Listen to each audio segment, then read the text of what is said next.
NBR সব কিছুর ঊর্ধ্বে অবস্থান করে। আপনি কি মনে করেন এনবিআর সব কিছুর ঊর্ধ্বে অবস্থান করছে? হ্যাঁ, ওয়াই নট? আপনি তো ওভাবে আপনিও তো দেখতে পারেন সেভাবে, যদি আমরা সবাই দেখতে পারি। কারণ এনবিআর সবচেয়ে ঊর্ধ্বে, কারণ এনবিআর চাইলে আপনাকে নোটিশ পাঠাতে পারে যে আপনার এই আয়কর আপনি দেননি। হ্যাঁ, so you are subject to. আয়কর দেন না এটা বলাটা কেন খারাপ কেন হবে? আয়কর না দিলে বলতে হবে না আয়কর দেন না?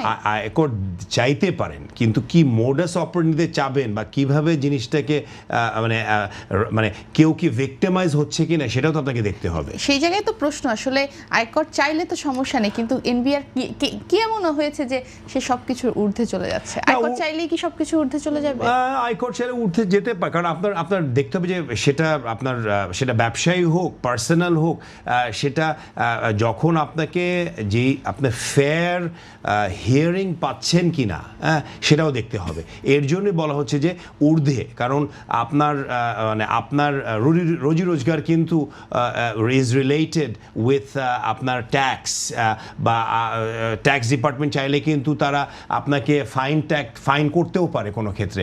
তো সেই রিস্ক একটা থাকে না আপনার, এর জন্য মনে হয় বলেছেন যে সবার ঊর্ধ্বে, কারণ তারা চাইলে তারা নানা ওয়েতে ইনভেস্টিগেশন করতে পারে। সেটাকে আমি হয়রানি বলবো না, ইনভেস্টিগেশন করতে পারে। ওই ইনভেস্টিগেশন যদি হয়রানিতে পরিণত হয় সেটা তো সেটা তো as a different subject matter. বাইরের দেশগুলো, যদি আমরা উন্নত দেশের কথা বলি, সেখানেও তাদের রাজস্ব বোর্ড যারা রয়েছে সেই কর্তৃপক্ষও কিন্তু বিভিন্নভাবে নোটিশ দিচ্ছে, এবং সেখানে তো আপনার যেই বিভিন্নভাবে নিষেধাজ্ঞা দেওয়া কিংবা নোটিশ দেওয়া কিংবা কোনো কিছুর ওপরে তাদেরকে জরিমানা করা, এগুলো কিন্তু আরও বেশি পরিমাণ থাকে। তাহলে আমাদের দেশের সমস্যাটা কোথায়? না, এটা ইউনিভার্সাল আমার মনে হয়। এটা আমি দেশ বিদেশেও যাই, বিভিন্ন মানে আমাদের ক্রেতা বলেন বা অন্যান্য যারা আমাদের স্টেক হোল্ডার্স আছে, ট্যাক্স মানেই কোনো না কোনোভাবে সেটার একটা মানে মানে কি থাকে, এটা মানে আমি যদি প্র্যাকটিক্যালি একটা ভয়ভীতি থাকে সবারই, ইট ক্যান বি।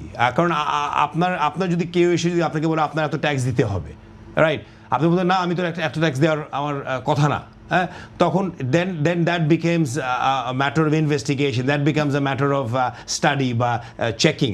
তো ওটা কে ফেস করতে চাইতে পারে? বাট তাদের সেই অথরিটি আছে। সো আপনার ওই ঊর্ধ্বে মিনস যে they have the authority to investigate you. হ্যাঁ, তারপরে আপনি ওটা অথরিটি ইনভেস্টিগেশনের পরে আপনি ক্ল্যারিফিকেশন দিয়ে হোক বের হয়ে আসছেন কিনা সেটা তো আলাদা জিনিস। না, এখানে ঊর্ধ্বে বলতে আমরা যেটা বলতে যাচ্ছি, যেহেতু এনবিআর এর বিভিন্ন প্রকার ঘুষ, দুর্নীতি এবং অত্যাচারের কথা বলা হচ্ছে, এই যে ঊর্ধ্বে যে কোনো রকম দুর্নীতি কি তারা করতে পারে, যে কোনো ঘুষ কি তারা নিচ্ছে বা নিতে পারে, কিংবা অত্যাচার কি করছে বা করতে পারে, এই রকম কি ঊর্ধ্বে তারা? হ্যাঁ, হতে পারে। আমি অভিজ্ঞতা থেকে জানতে চাই।